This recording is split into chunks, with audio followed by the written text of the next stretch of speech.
السلام علیکم ورحمۃ اللہ وبرکاتہ۔ بسم اللہ الرحمن الرحیم۔ ولید بن عبد الملک کے دور حکومت میں جب روضہ منورہ کی دیوار گر پڑی اور بادشاہ کے حکم سے نئی بنیاد رکھی گئی تو ناگہانی بنیاد میں ایک پاؤں نظر آیا۔ لوگ گھبرا گئے اور خیال کیا کہ یہ حضور صلی اللہ علیہ وسلم کا پاؤں مبارک ہے، لیکن جب صحابی رسول عروہ بن زبیر رضی اللہ تعالی عنہما نے دیکھا اور پہچانا تو قسم کھا کے فرمایا کہ یہ حضور انور صلی اللہ علیہ وآلہ وسلم کا مقدس پاؤں نہیں بلکہ یہ امیر المؤمنین حضرت عمر بن خطاب رضی اللہ تعالی عنہ کا قدم شریف ہے۔ یہ سن کر لوگوں کی گھبراہٹ اور بے چینی کو سکون ملا۔ حضرت طلحہ بن عبید رضی اللہ تعالی عنہما کو شہادت کے بعد بصرہ کے قریب دفن کیا گیا، مگر قبر نشیب میں ہونے کی وجہ سے کبھی کبھی پانی میں ڈوب جاتی تھی۔ آپ رضی اللہ تعالی عنہ نے ایک شخص کو بار بار خواب میں آ کر اپنی قبر بدلنے کا حکم دیا، چنانچہ اس شخص نے 10,000 درہم میں ایک صحابی رضی اللہ تعالی عنہ کا مکان خرید کر اس میں قبر کھودی اور حضرت طلحہ بن عبید رضی اللہ تعالی عنہما کے مقدس جسم کو پرانی قبر سے نکال کر اس قبر میں دفن کر دیا۔ کافی مدت گزر جانے کے باوجود الحمدللہ آپ کا مقدس جسم سلامت اور تر و تازہ تھا۔ حضرت امیر معاویہ رضی اللہ تعالی عنہ نے اپنے دور حکومت میں مدینہ منورہ کے اندر نہریں کھودنے کا حکم دیا۔ ایک نہر حضرت حمزہ رضی اللہ تعالی عنہ کے مزار اقدس کے پہلو میں نکل رہی تھی۔ لا علمی میں اچانک نہر کھودنے والے کا پھوڑا آپ رضی اللہ تعالی عنہ کے قدم مبارک پر گر گیا اور آپ رضی اللہ تعالی عنہ کا پاؤں کٹ گیا اور اس میں سے تازہ خون بہنے لگا۔ حالانکہ آپ رضی اللہ تعالی عنہ کو دفن ہوئے 46 سال گزر چکے تھے۔ حضرت عبداللہ رضی اللہ تعالی عنہ کا جسم مبارک 2 مرتبہ قبر سے نکالا گیا۔ پہلی بار دفن کے بعد 4 ماہ بعد نکالا گیا تو وہ اس حالت میں تھے جس حالت میں دفن کیا گیا تھا۔ حضرت جابر رضی اللہ تعالی عنہ فرماتے ہیں کہ میں نے دوسری مرتبہ 46 برس کے بعد اپنے والد ماجد حضرت عبداللہ رضی اللہ تعالی عنہ کی قبر کھول کے ان کے جسم کو نکالا تو میں نے ان کو اس حال میں پایا کہ اپنے زخم پر ہاتھ رکھے ہوئے تھے۔ جب ان کا ہاتھ اٹھایا گیا تو زخم سے خون بہنے لگا، پھر جب ہاتھ زخم پر رکھ دیا گیا تو خون بند ہو گیا اور ان کا کفن جو ایک چادر کا تھا بدستور صحیح و سالم تھا۔ حضرت جابر رضی اللہ تعالی عنہ سے روایت ہے کہ کبھی ایسا نہ ہوا کہ رسول اللہ صلی اللہ علیہ وسلم سے کسی چیز کا سوال کیا گیا ہو اور آپ صلی اللہ علیہ وسلم نے جواب میں نہیں فرمایا ہو۔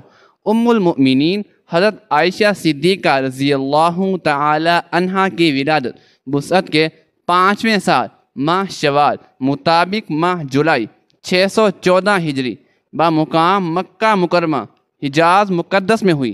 آپ کا بچپن مکہ مکرمہ میں گزرا اور 9 سال کی عمر میں مدینہ طیبہ کی طرف ہجرت کی۔ اس کم سنی اور کم عمری میں یادداشت اور قوت حافظہ اتنا مضبوط تھا کہ ہجرت نبوی کے تمام واقعات اور ان کی جزایات بھی یاد ہو گئی تھی۔ آپ سے بڑھ کر کسی صحابی نے احوال ہجرت مفصل اور مسلسل بیان محفوظ نہیں رکھا۔ امام بخاری نے صحیح بخاری میں باب الہجرت کے تحت ان میں سے بہت سے جزایات کو درج فرما دیا ہے۔ ام المؤمنین سیدہ عائشہ صدیقہ رضی اللہ تعالی عنہا کی اولاد نہ تھی۔ ایک بار حسرت میں نبی کریم صلی اللہ علیہ وسلم سے کہنے لگی کہ میرا بھی دل کرتا ہے کہ میں کنیت رکھوں لیکن میری کوئی اولاد نہیں ہے۔ تو آپ صلی اللہ علیہ وآلہ وسلم نے فرما دیا کہ اپنے بھانجے عبداللہ کے نام پر کنیت رکھ لو، جس پر انہوں نے اپنے بھانجے سیدنا عبداللہ بن زبیر رضی اللہ تعالی عنہ کے نام پر کنیت رکھ لی۔ ام المؤمنین سیدہ خدیجہ الکبریٰ رضی اللہ تعالی عنہ کی وفات کے بعد آپ تنہا تھے اور کوئی غم غصار نہیں تھا۔ یہ حالت آپ کے قریب رہنے والوں سے دیکھی نہ جاتی تھی۔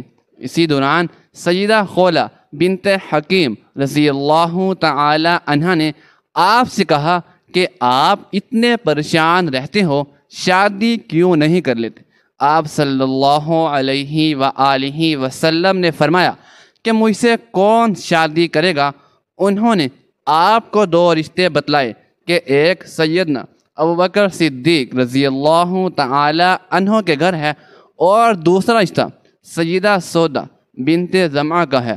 چنانچہ وقت نے دونوں کو نبی کریم صلی اللہ علیہ وسلم کے گھر میں جمع فرما دیا۔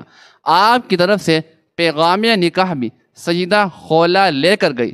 جب حضرت ام رومان رضی اللہ تعالی عنہ نے سنا تو بہت زیادہ خوش ہوئی، لیکن اپنے خاوند سیدنا ابوبکر صدیق رضی اللہ تعالی عنہ سے مشاورت کے لیے وقت مانگا۔ وہ تشریف لائے، ان کے سامنے بات رکھی۔ انہوں نے فرمایا کہ بات تو بڑی سعادت کی ہے، لیکن آپ صلی اللہ علیہ وسلم نے مجھے منہ بولا بھائی بنایا ہوا ہے، تو میری بیٹی ان کی بھتیجی ہوئی، تو یہ کیسے ممکن ہے؟ سیدہ خولہ یہ مشکل آپ صلی اللہ علیہ وسلم کے پاس لے کر گئی۔ آپ صلی اللہ علیہ وآلہ وسلم نے فرمایا کہ وہ میرے دینی بھائی ہیں اور دینی بھائی کی بیٹی سے نکاح ہو سکتا ہے۔ چنانچہ سیدنا ابوبکر صدیق رضی اللہ تعالی عنہ نے آپ صلی اللہ علیہ وآلہ وسلم کے لیے اپنی بیٹی کا رشتہ قبول فرما لیا، اور یوں سیدہ عائشہ صدیقہ رضی اللہ تعالی عنہ کا نکاح آپ صلی اللہ علیہ وآلہ وسلم سے ہو گیا۔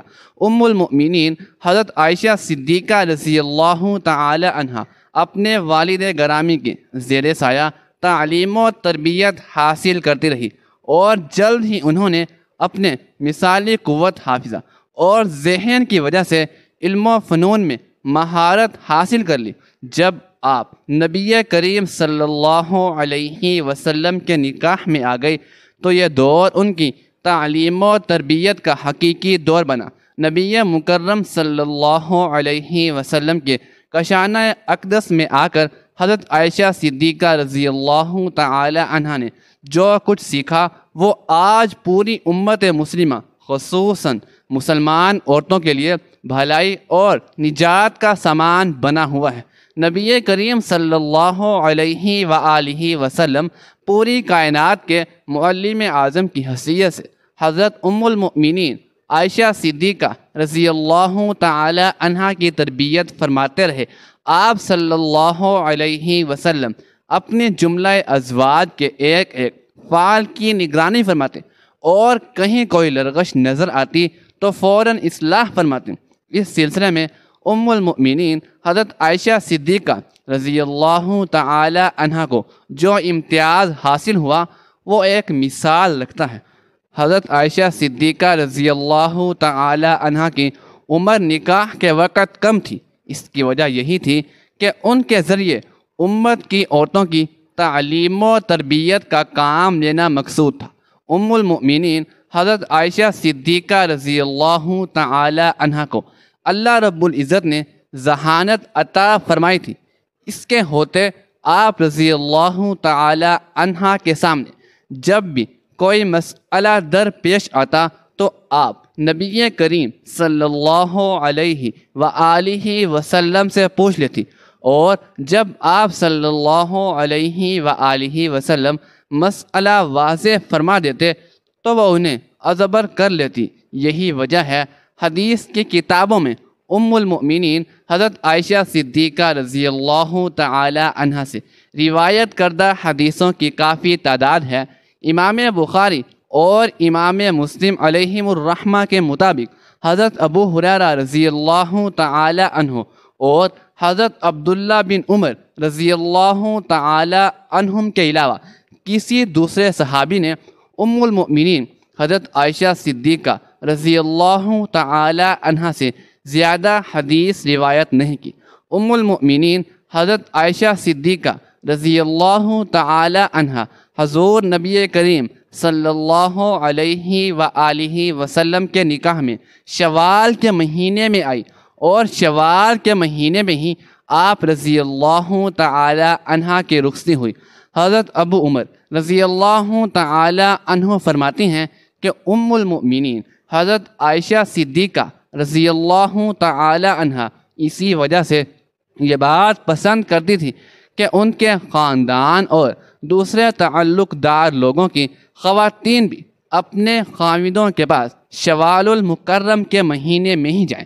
ام المؤمنین حضرت عائشہ صدیقہ رضی اللہ تعالی عنہا کے فضائل میں سے ہے کہ حضور پاک صلی اللہ علیہ وآلہ وسلم نے آپ رضی اللہ تعالی عنہا کے علاوہ کسی دوسری کنواری عورت سے شادی نہیں فرمائی، اور آپ صلی اللہ علیہ وآلہ وسلم اپنی تمام ازواج مطہرات میں سے حضرت عائشہ صدیقہ رضی اللہ تعالی عنہا سے ہی سب سے زیادہ محبت فرماتے تھے، یہاں تک آپ رضی اللہ تعالی عنہا اگر کسی چیز کی خواہش کرتی تو آپ صلی اللہ علیہ وآلہ وسلم اسے فوراً پورا فرما دیتے۔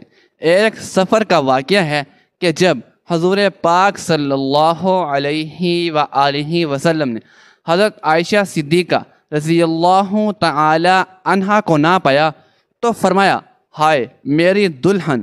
یہ الفاظ امام احمد علیہ الرحمہ نے نقل کیے ہیں۔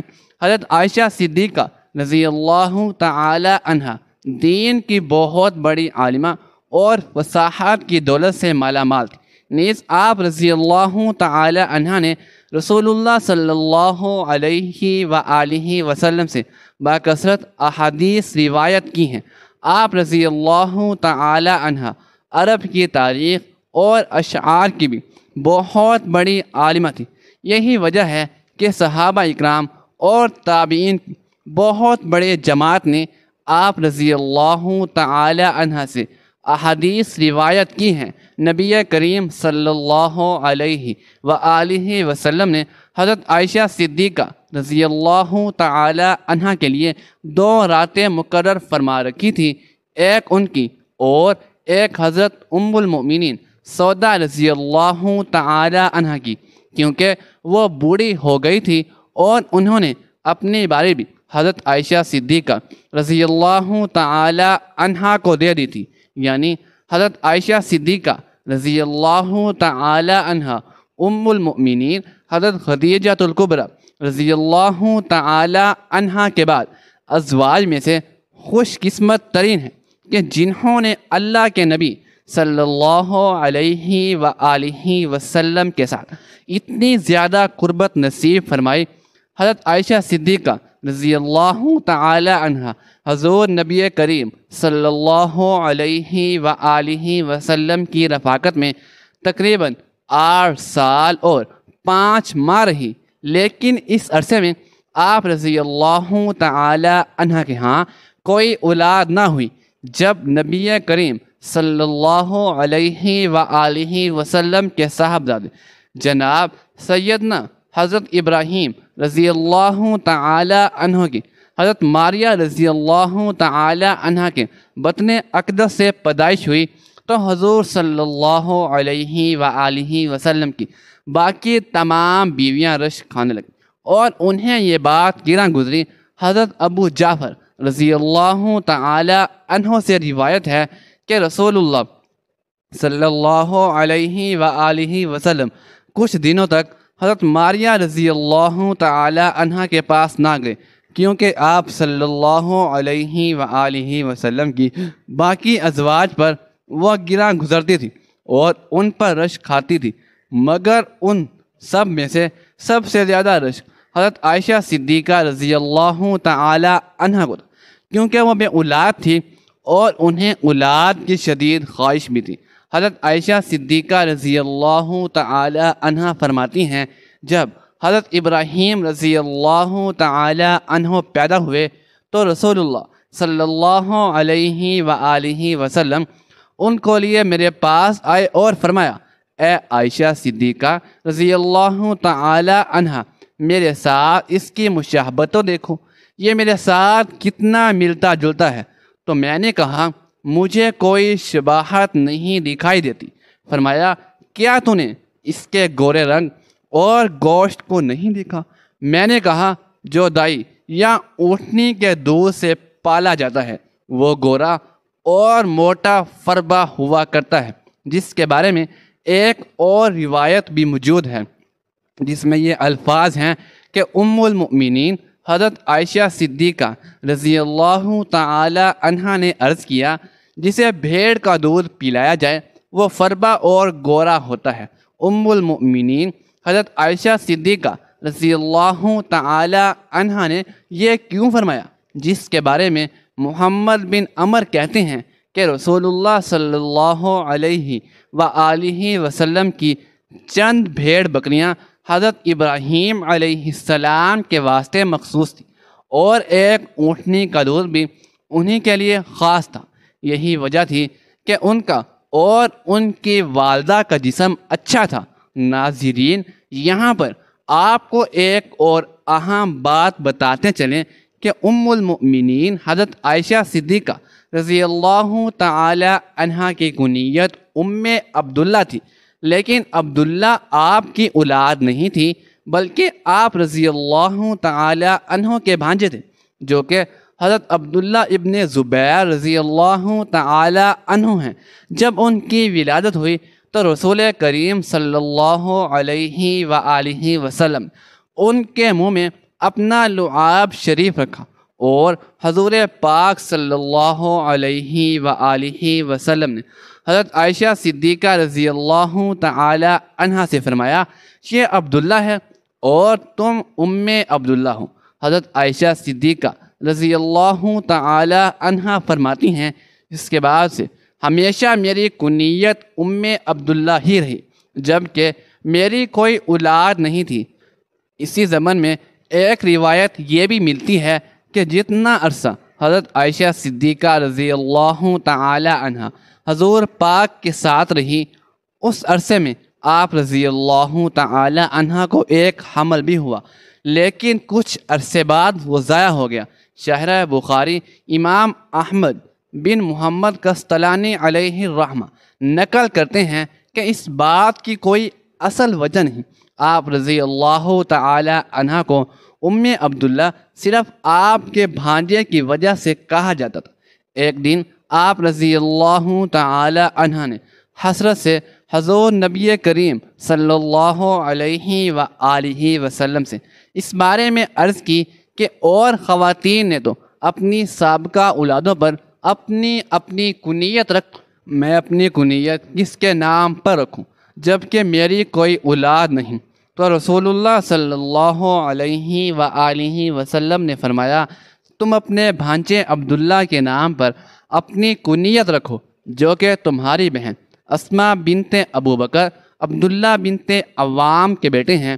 بس تب سے آپ کو ام عبداللہ کی کنیت سے پکارا جانے لگا۔ یہ واقعہ 20 ذو الحجہ 1351 ہجری میں پیش آیا۔ واقعہ یہ ہے کہ ایک رات شاہ عراق نے صحابی رسول صلی اللہ علیہ وسلم حضرت حذیفہ الیمانی رضی اللہ تعالی عنہ کو دیکھا، جو رسول اللہ صلی اللہ علیہ وسلم کے رازدار صحابی کے طور پر مشہور ہیں۔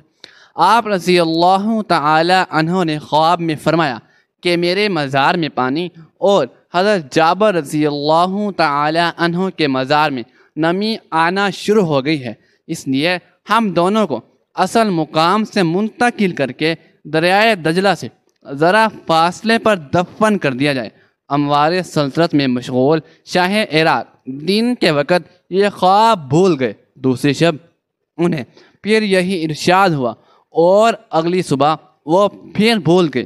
تیسری شب حضرت حذیفہ الیمانی رضی اللہ تعالی عنہ نے عراق کے مفتی اعظم کو خواب میں اسی غرض سے ہدایت کی، نیز فرمایا کہ ہم 2 راتوں سے بادشاہ سے بھی کہہ رہے ہیں لیکن وہ مصروفیات میں بھول جاتا ہے، اب تم بادشاہ کو اس طرف متوجہ کرواؤ اور اس سے کہو کہ ہمیں موجودہ قبروں سے منتقل کرانے کا فوری بندوبست کرے۔ چنانچہ مفتی اعظم نے وزیر اعظم نوری السعید پاشا کو ساتھ لے کر بادشاہ سے ملاقات کی اور اپنا خواب سنایا۔ شاہ عراق نے کہا کہ آپ اس سلسلے میں فتویٰ دے دیں۔ مفتی اعظم نے صحابہ اکرام رضوان اللہ تعالی علیہم اجمعین کے مزارات کو کھولنے اور ان کو منتقل کرنے کا فتویٰ دے دیا۔ یہ فتویٰ اور شاہ عراق کا فرمان اخبارات میں شائع کر دیا گیا، جس سے تمام دنیا اسلام میں جوش و خروش پھیل گیا۔ رائٹر اور خبر رساں اداروں نے اس خبر کی دنیا بھر میں تشہیر کر دی۔ حج کے موقع پر دنیا بھر کے بیشتر ممالک سے شاہ عراق کے نام لاتعداد خطوط شرکت کے لیے بھیجنا شروع ہو گئے۔ اس موقع پر حکومت عراق نے خاص طور پر کسٹم اور روپے کی تمام پابندیاں ختم کر دی، حتیٰ کہ پاسپورٹ کی قید بھی نہ رکھی۔